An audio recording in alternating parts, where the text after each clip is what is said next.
Hi everybody, I'm Bree the Plant Lady, checking in with a weekly garden tour. I'm gonna break this up into a couple of parts, so I hope that you will tune in day after day to catch up on all the things that are growing here in Fuquay-Varina, North Carolina. As you can see behind me, the big border out front really is looking great, mostly in part to excessive watering, but last night we actually got 1.5 inches of rain. So everything looks extra beautiful, and today is kind of a weird, hazy, humid, but not terribly hot. And not sunny day, which feels like such a blessing. So it's the perfect day to show you around and see everything that is growing. Well, I love these crinum, and no, I don't know their names, and I didn't realize I put two different varieties together, but I gotta say, I really like the combo. I absolutely love that dark flower, and well, look at I'm so excited, you guys. My cotton is blooming, and it's such a pretty flower. And you just go cotton from seed. Now, it's got aphids and stuff, but I don't care. Um, yeah, I'm so excited. I haven't grown cotton in a few years and thrilled to see how well it's doing. And really everything in here is just hopping along. This coleus is so spectacular.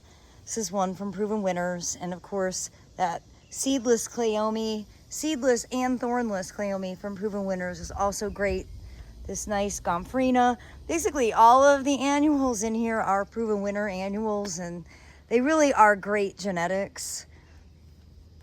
The evolvulus isn't growing as fast as I'd like, but it's there. It's not totally being covered up. And of course you can always count on vinca. Vinca's really such a reliable plant. I probably could have put more in. You see how nice and dense they are over here.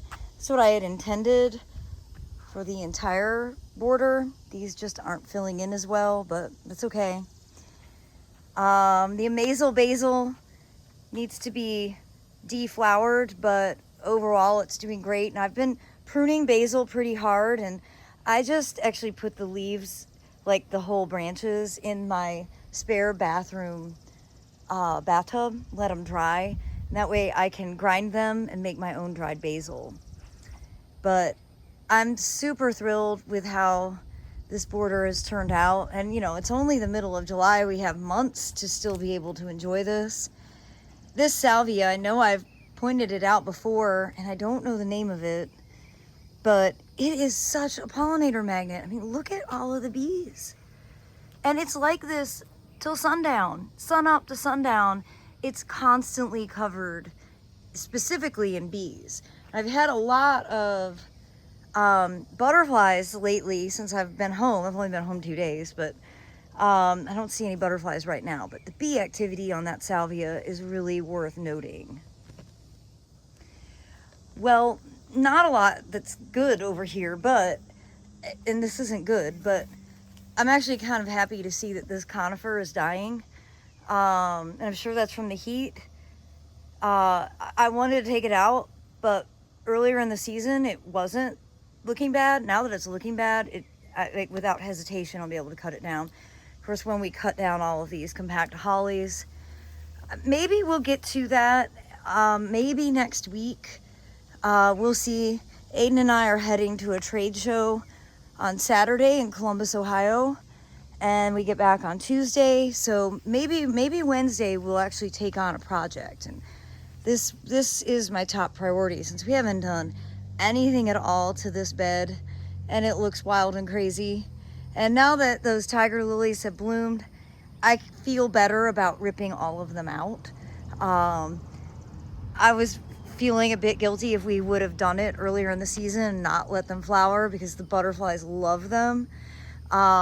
Here's a giant orb spider though, and I think it's been eating butterflies. I mean, look at how big its abdomen is. Oh, I hate that it won't focus, but it's huge. I have them all over the garden. There we go. She's a big one. I think she's recently eaten a swallowtail. Well, you gotta hand it to Nutsedge. It doesn't mind heat and dry, and the deer don't eat it. I wish I could like it, but I just can't. But I've got it growing quite well. The sweet potatoes are trying, but the deer are eating them. And that's because we've had the hose hooked up to the sprinkler and not to the deer motion censored irrigation. So I am happy to show you that we do have some cosmos that are germinating, and with any luck they will grow up like these, which are all self-sown. Just noticing I really have a lot of aphids. I'm not gonna do anything about it, but you know, the wave definitely doesn't look great, but given that we've had like 106 degrees for several days, like more than several days, it's kind of amazing that anything is growing and is still alive. I think we had 2 rains while I was away, and Aiden did an amazing job of keeping everything watered. But, you know, it's definitely a summer of extremes, and just, you know, we have low expectations for this bed, with the hope that, of course, spring's eternal in gardening, that maybe next year will be better. Maybe next year we'll get rain and we won't be blazing hot every single day, but realistically, that's probably not that's probably not true. Well, the side property border, everything looks so much better today compared to yesterday because we got rain. I am very disappointed to see those caterpillars came back in my absence and totally wiped out the Baptisia. So I think I'm gonna go ahead and cut these down. Gosh, pretty vicious. And well, not a lot to, the caterpillars ate this Baptisia as well. Wow, voracious. I don't think they're good caterpillars. You can see these Eucomis are blooming.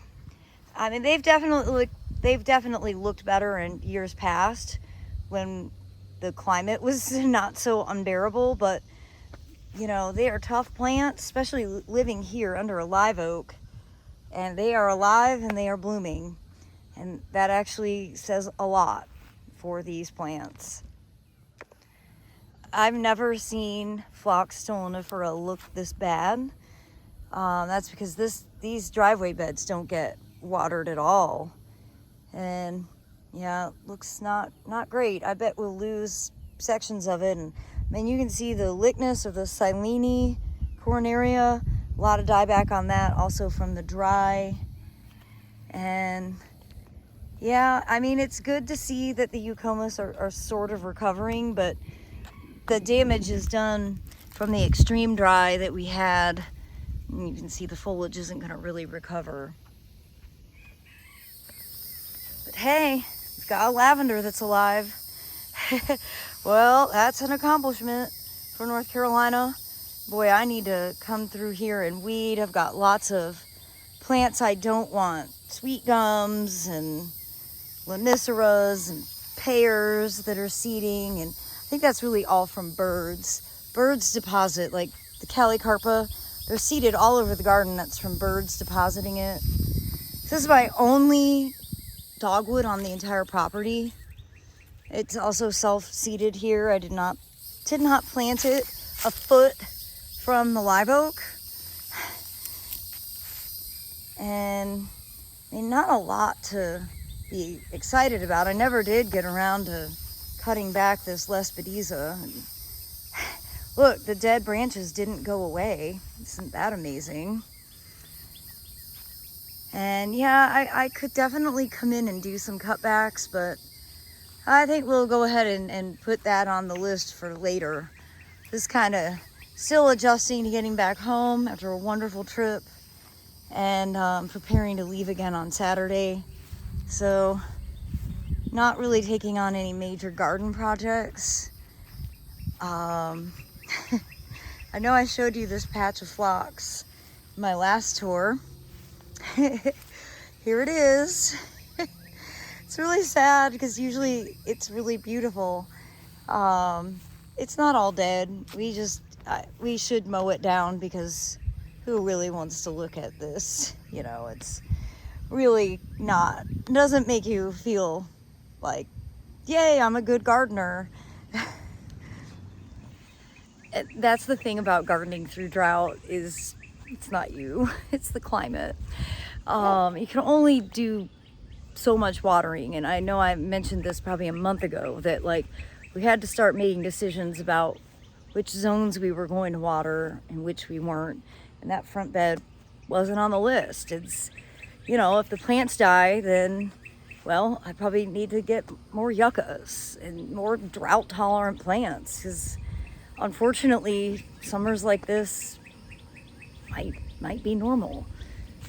I say that with great trepidation, because Lord knows I don't want to live in a climate where it's 106 for 3 months straight and no rain. Like, you know, the Southeast is hot and humid, but at least we usually get rainfall. And a lot of our plants, including the native plants, are not well adapted at all for the conditions that we've been experiencing. And it's a painful experience. But I am pleased to see that the green spire hydrangea paniculatas are starting to bloom. This is one of those pollinator magnets, and it's because it's got both fertile and infertile flowers on it. So when you see hydrangeas that just have these are called sepals.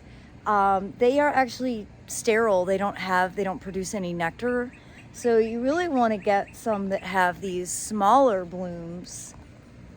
Look at that, like that, because that's actually what provides the nectar for pollinators. So sometimes it's hard to find because the big plant brands aren't always making decisions that are best for the environment. They're just making decisions for what will sell best at Lowe's and Home Depot. But if you can find some panicle hydrangeas that have fertile and infertile flowers, you'll have better pollinator activity. I'm showing you the north side of the house, but mostly because this green lizard is so cute on the blue bottle, and I just wanted you guys to see it. And it hasn't been interacting with cats because it has its tail, which is very cool. I absolutely love these lizards, and they eat lots of problem insects, including mosquitoes. Though since I put out my BT Dunks, mosquito problem is significantly less, although Reginald's ears are still pretty well tore up.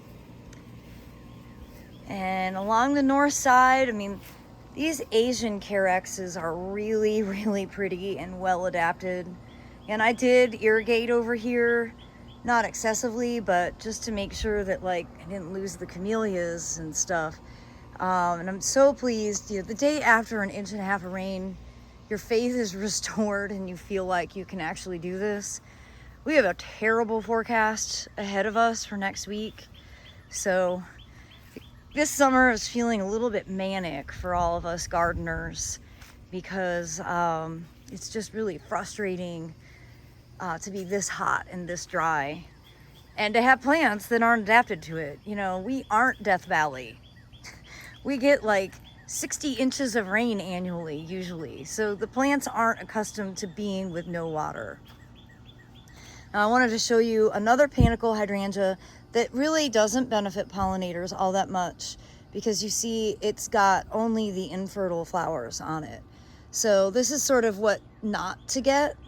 You want to get the one like I showed you, that green spire, which is difficult to find, but just at your garden centers, pay attention and look around. Well, everybody, I hope part 1 of my mid-July weekly garden tour will provide some inspiration for you. I'm pretty excited to see this green carpet of centipede turf. You know, it's dormant all winter, and then when it's super dry, it goes dormant in the summer. It completely defeats the purpose of having grass. So I'm really enjoying the fact that it's green in the moment.